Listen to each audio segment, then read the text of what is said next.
உண்மையா நடந்த ஒரு விஷயத்தை சொல்றேன். 23ஆம் தேதி திருச்சியில ஒரு ப்ரோக்ராம். போன மாசம் கார்ல போய்கிட்டு இருக்கேன். பெரிய பேனர் நிக்குது. ஒரு பொண்ணும் இன்னொரு பையனும் கட்டி பிடிச்சிட்டு நிக்கிறாங்க. சினிமா ஆக்ட்ரஸா பார்த்தா இல்ல. பக்கத்துல பெருசா போட்டிருக்கு திருமண நல்வாழ்த்துக்கள். ஆனா பயங்கரமா கட்டி பிடிச்சிட்டு நிக்கிறாங்க. உடனே நான் கீழே மனநாள் டேட் பார்த்தேன். 27/3 அன்னைக்கு முகூர்த்தம் போல. நாம் பார்க்கிறது 23. கண்டிப்பா கட்டி பிடிச்சி இருக்கிறது ஒரு வாரத்துக்கு முன்னால இருக்கும். சரியா? நான் இப்போ இந்த குறளை சொல்றேன், புரியுதா பாருங்க. புகழ் புரிந்த இலோர்க்கு இல்லை இகழ்வார் முன் ஏறு போல் பீடு நடை. திருமணம் என்பது புகழுக்குரிய செயல்ங்கிறான் வள்ளுவன். நீ திருமணம் செய்து கொள்ள போகிறாய், புகழுக்குரிய செயலை செய்ய போகிறாய், அதை ஊருக்கு அறிவிக்கிறாய், நன்று. ஆனால் 2 பேரும் சேர்ந்து நின்னீங்கல்ல, இது 28ஆம் தேதி தோன்றி இருந்தால் புகழ்.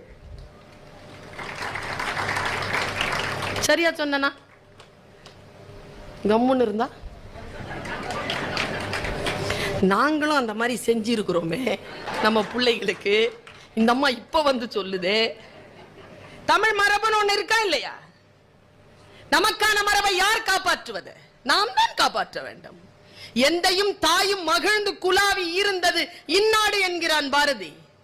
என் தாயும் தந்தையும் மகிழ்ந்து குலாவி இருந்தார்கள் தான். அதை பெருமையாக பேசக்கூடிய மரபுதான். ஆனால் இடக்கர் அடக்கல் என்று ஒன்று உண்டு தானே, அதுதானே தமிழ் மரபு. ஒரு கதையை சொன்னார்ல, அதுல எனக்கு உடன்பாடு இல்லை. அவரே சொன்னார், அதுல எனக்கும் உடன்பாடு இல்லை. என் உடலை யாரோ பார்த்து விட்டான் என்பதற்காக துணியை இழுத்துக்கொண்டு தண்ணீருக்குள் போய் செத்து போனாலே ஒரு பெண், அறியாமைதான் என்று வைத்துக் கொள்ளுங்கள். அங்கே ஏதோ ஒன்று அவள் சொல்லிவிட்டு போனாலா இல்லையா? ஏதோ ஒன்று அவள் சொல்லிவிட்டு போகிறாள். அதை ஒரு எழுத்தாளன் பதிவு செய்கிறான். இப்படி நிற்பது பிழையான கருத்து என்று வள்ளுவன் சொல்லுகிறான். நான் சொல்லல. தோன்றிய புகழோடு தோன்றுங்க. நான் பார்த்திருக்கிறேங்க, கல்யாணத்துக்கு முன்னால இவ்வளவு அலம்பல் பண்றாங்கல்ல, கல்யாணம் முடிஞ்ச உடனே பொண்டாட்டிய ஒரு இடத்துக்கு கூட்டு வர்றது இல்ல. புக் ஃபேர்க்கே நிறைய பேர் தனியா வந்திருக்காங்க. ஒருத்தர் சொல்றாருங்க ஒரு ப்ரோக்ராம்ல, பர்வீன் சுல்தானா பேசுறாங்க, நல்ல வேலை என் வைஃபை வீட்டுல விட்டுட்டு வந்துட்டேன். சத்தியங்க, விருதாச்சலத்துல.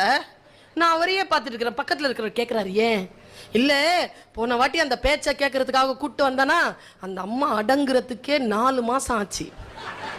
இப்போ எதுக்கு அந்த அம்மாவை மறுபடியும் கூட்டு வரலன்ட்டாருங்க அவரு.